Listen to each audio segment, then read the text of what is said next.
अस्सलाम वालेकुम दोस्तों, मैं हूं असदुल्ला और आप देख रहे हैं असदुल्ला टीवी।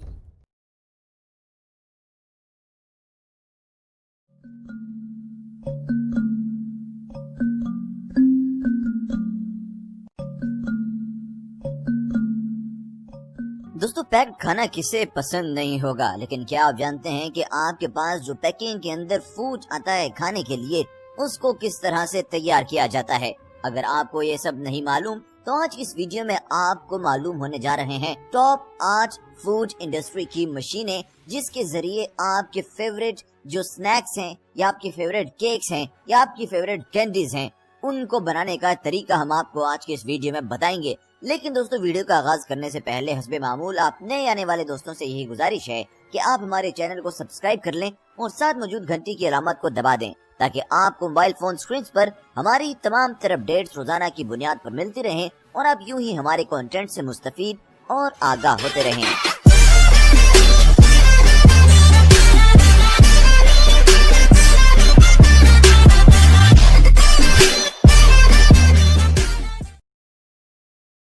दोस्तों, टॉफीज और कैंडीज खाना किसे पसंद नहीं होगा, लेकिन क्या आप जानते हैं कि जो टॉफीज और कैंडीज आप खाते हैं, इसको बनाने के लिए आपके जो वर्कर्स हैं वो कितनी ज्यादा मेहनत करते हैं। तो दोस्तों, होता कुछ यूं है कि पहले एक बहुत बड़े से पतीले के अंदर लिक्विड फॉर्म में उसको डाला जाता है और फिर उसके बाद उसको एक ट्रे नुमा चीज पर फैला दिया जाता है। ये लिक्विड जो होता है ये बहुत ज्यादा स्टिकी टाइप होता है। इसको पहले एक लेयर बनाकर एक ट्रे में बिल्कुल फैला दिया जाता है। उसके बाद इसको गर्म किया जाता है और ये जो है वो एक प्रॉपर शेप में आ जाता है। इसके बाद इसको एक मशीन के साथ लगा दिया जाता है जो कि इसको अच्छे से मिक्स कर देता है।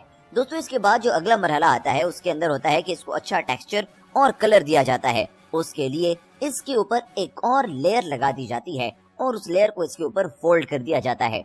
वो लेयर और वो रंग ये अच्छे से पकड़ ले, इसके लिए उसको फिर थोड़ा सा गर्म किया जाता है और गर्म करने के बाद जो कलर है वो उसके ऊपर प्रॉपरली चढ़ जाता है। उसके बाद इसको दोबारा से बेला जाता है ताकि इसको जो है वो छोटे छोटे सर्कुलर जो पैचेस हैं उसके अंदर डिवाइड कर दिया जाए। और ये सब करने के बाद जब ये एक बिल्कुल पाइप की शक्ल इख्तियार कर लेते हैं तो इसके बाद इसको काटने का मरहला आता है। दोस्तों, इसको इंतहाई महारत के साथ काटा जाता है क्योंकि जरा सी मिस्टेक आपकी सारी की सारी मेहनत को रायगा कर सकती है। इसलिए इसको ध्यान से काटने के बाद इसको दोबारा मशीन में डाल दिया जाता है प्रोसेस करने के लिए। अगर इसके साइज में या इसकी थिकनेस में जरा सा भी फर्क आ गया तो ये इस्तेमाल के काबिल नहीं रहता और जो मेहनत की होती है वो बिल्कुल ही पानी में चली जाती है। तो दोस्तों, आप बताइएगा कि क्या आपने इससे पहले कैंडी बनाने वाली फैक्ट्री देखी है? अगर देखी है तो हमें कमेंट सेक्शन में बताइएगा कि वो फैक्ट्री कैसे कैंडीज बनाती थी।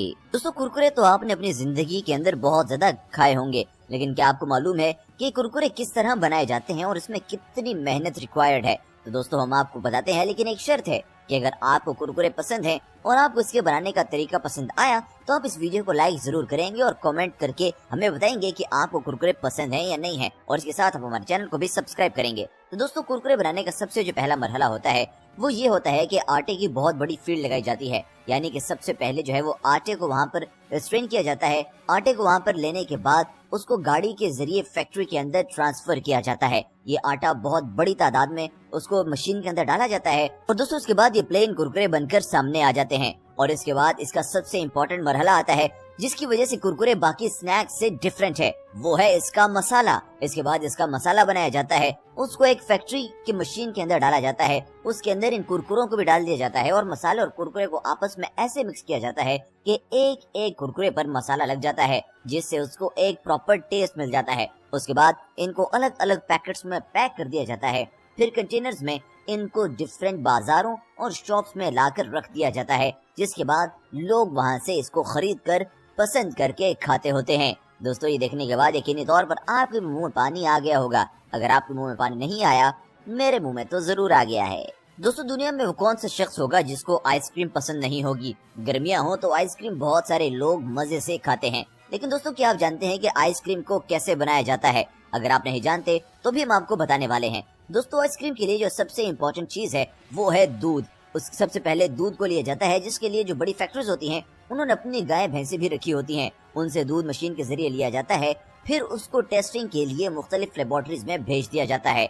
अगर तो वो दूध अप्रूव हो जाता है तो फिर उसको एक बहुत बड़ी मशीन में डाल दिया जाता है, जिसके अंदर बाकी की ग़िज़ा जो है वो भी डाल दी जाती हैं, और उसके बाद जो आइसक्रीम है ये बनकर सामने आ जाता है। फिर एक मशीन के जरिए ये एक डिफरेंट शेप इख्तियार करके कोन या स्टिक्स पे लगा दिया जाता है। कुछ आइसक्रीम्स तो डायरेक्टली ही चॉकलेट के अंदर डबो दी जाती हैं, जबकि कुछ आइसक्रीम जो हैं वो जेली के साथ सर्व की जाती हैं। दोस्तों आप देखिए किसकी शक्ल ही इतनी प्यारी है तो इसकी टेस्ट कितनी ज्यादा प्यारी होगी। दोस्तों ये आइसक्रीम ना सिर्फ स्टिक्स पर लगाई जाती है बल्कि बड़े बड़े डब्बों में भी पैक कर दी जाती है, लेकिन इसके लिए जो सबसे जरूरी बात है वो है इसका प्रॉपर टेम्परेचर। अगर टेम्परेचर मेंटेन नहीं होगा तो ये जो आइसक्रीम है ये मेल्ट हो जाएगी और खाने के बिल्कुल भी काबिल नहीं रहेगी। दोस्तों आपके मुंह में यकीनी तौर पर पानी तो आया होगा। दोस्तों बात करते हैं जूसेस के बारे में, जो कि आप लोग गर्मियों में जब बाजार वगैरह में जाते होंगे तो आप लोग देखते होंगे कि मुख्तलिफ किस्म के जूसेस आपको दिखाई देते होंगे जो कि आपको रिफ्रेश कर देते हैं और इसके अंदर बिल्कुल उस फल का टेस्ट होता है जिसके बारे में इसका कहा जाता है। तो दोस्तों अगर आपने आज तक जूस पिया और आपको ये मालूम नहीं है कि जूस कैसे एक्सट्रैक्ट किया जाता है तो मैं आपको बताने वाला हूँ। दोस्तों इसका तरीकेकार ये होता है कि पहले बड़े पैमाने पर जो फ्रूट्स होते हैं उनको लाया जाता है गाड़ियों वगैरह के जरिए। उसके बाद जो ये फल हैं इसमें से खराब और ठीक फलों को साइड पर कर दिया जाता है। जो साफ फल होते हैं उनको गर्म पानी से धोया जाता है ताकि उनके ऊपर जितने भी जरासीम लगे हुए हैं वो मर जाएं। इसके बाद इन सारों फलों को मशीन्स के अंदर डाल दिया जाता है जिसमें इनका लेवल 1 का पेस्ट निकलता है। फिर इसके बाद इस पेस्ट को एक और मशीन में डाल दिया जाता है जहाँ पर ग्राइंड होकर इनका जूस निकल आता है जो कि थोड़ा गाढ़ा होता है। फिर इसको फिल्टर किया जाता है और इसका जो लिक्विड होता है सिर्फ उसको साइड पर कर लिया जाता है। फिर इसके फ्लेवर के मुताबिक इसके अंदर शक्कर और चीनी डाली जाती है और यूं इसके बाद इसका केमिकल टेस्ट किया जाता है। अगर टेस्ट इसका सही साबित होता है तो इसको बॉटल्स में डालकर पैक करके बाजार में बेच दिया जाता है, वरना तो जिसका वेस्ट होता है उसको खेतों और फलों की दोबारा से रिप्रोडक्शन के लिए इस्तेमाल किया जाता है। इसलिए इस फैक्ट्री से जो भी प्रोडक्ट निकलता है वो किसी तरह भी वेस्ट नहीं जाता बल्कि बहुत ज्यादा काम आ जाता है। अब बारी आती है ब्रेड की, जिनको बहुत बड़ी तादाद में बनाया जाता है क्योंकि इसकी डिमांड भी बहुत ज्यादा है। लेकिन दोस्तों मैं आपको बताने वाला हूँ कि ये ब्रेड जो है ये कैसे फैक्ट्री में बनकर आपके सामने आता है। तो दोस्तों ब्रेड बनाने के लिए जो आपको सबसे पहले चीज रिक्वायर्ड है वो है आटा, और ज्यादातर गेहूं के आटे से ही बनाई जाती है। इसके लिए जो फैक्ट्रीज होती हैं वो मशीन के जरिए गेहूं का आटा कंटेनर्स में लाकर फैक्ट्री में लाकर रख देती हैं, जो कि बहुत बड़ी तादाद में होता है और मशीन के जरिए एक्सट्रैक्ट करना उनके लिए पॉसिबल होता है। उसके बगैर उनका बहुत ज्यादा टाइम लग जाएगा। इसके बाद इसको पीसा जाता है और इसको जो है वो ग्राइंड कर दिया जाता है। फिर इसके बाद इसके अंदर बाकी की चीजें डाली जाती हैं ताकि इसका एक पेस्ट बन जाए। इसके बाद इनको पेड़ों की शक्ल में मशीन के अंदर दोबारा डाल दिया जाता है जहाँ पर ये गर्म होते हैं, और गर्म होने के बाद इनको एक प्रॉपर शेप दी जाती है और ये ब्रेड बनकर सामने आ जाते हैं। फिर ये ब्रेड्स इनको डिफरेंट शेप्स में और डिफरेंट डिजाइन में काट दिया जाता है और इस तरह से जो ब्रेड है ये आपका तैयार हो जाता है और इसको मार्केट में रिलीज कर दिया जाता है। ब्रेड को मुख्तलिफ किस्म से खाया जाता है। कुछ लोग इसके ऊपर जैम लगाकर खाते हैं और कुछ लोग इसको वैसे ही बर्गर बनाकर खा लेते हैं। दोस्तों इसलिए आप अगर आज के बाद ब्रेड खाएं या फिर आप बर्गर खाएं तो आपको मालूम होना चाहिए कि आपका जो बंद है वो किस तरह से बना हुआ है। उसके बाद बात करते हैं कि कैसे जैम बनाए जाते हैं। दोस्तों आप लोग देखते होंगे कि ब्रेड वगैरह पर जैम लगाकर बहुत ज्यादा मजा करता है। तो दोस्तों जैम बनाने के लिए भी आपको पहले ये जानना होता है कि जैम किसी एक स्पेसिफिक फ्रूट का है या फिर मिक्स फ्रूट का जैम है। अगर तो जैम किसी एक स्पेसिफिक फ्रूट का है तो पहले फ्रूट को लाया जाता है, उसको साफ किया जाता है और जो खराब फल हैं उससे उसको साइड पे किया जाता है। जो साफ फल होते हैं उनको धोया जाता है ताकि उनके ऊपर से जरासीम को हटा दिया जाए। इसको धोने के बाद इसको मशीन में डालकर इसको एक्सट्रैक्ट किया जाता है और इसका जो जूस है वो निकाला जाता है।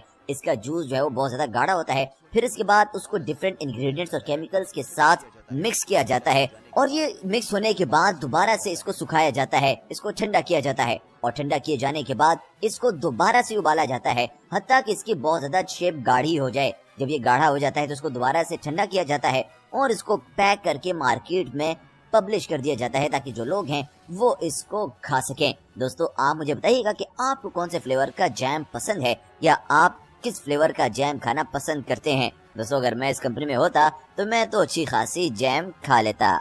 फिर में बात करते हैं अंडे तोड़ने वाली मशीन की। दोस्तों आपने तो अंडे अपने हाथ से तोड़े होंगे, लेकिन बड़े पैमाने पर अगर आपको अंडे तोड़ने पड़ जाएं तो उसके लिए आपको मशीन की जरूरत होगी क्योंकि इससे आपका बहुत ज्यादा टाइम वेस्ट हो जाएगा। तो दोस्तों अंडे तोड़ने वाली मशीन में आपको करना सिर्फ ये होता है कि अंडों को आप प्लेटफॉर्म पर रखते जाते हैं और इसके बाद मशीन उन अंडों को तोड़ती जाती है। और दोस्तों ना सिर्फ उन अंडों को मशीन तोड़ती है बल्कि उसका जो व्हाइट और पीला पार्ट होता है उसको भी सेपरेट कर देती है। दोस्तों यकीनी तौर पर ये बहुत शानदार और मजे की मशीन है जो कि अंडों को तोड़ने का काम सरंजाम देती है।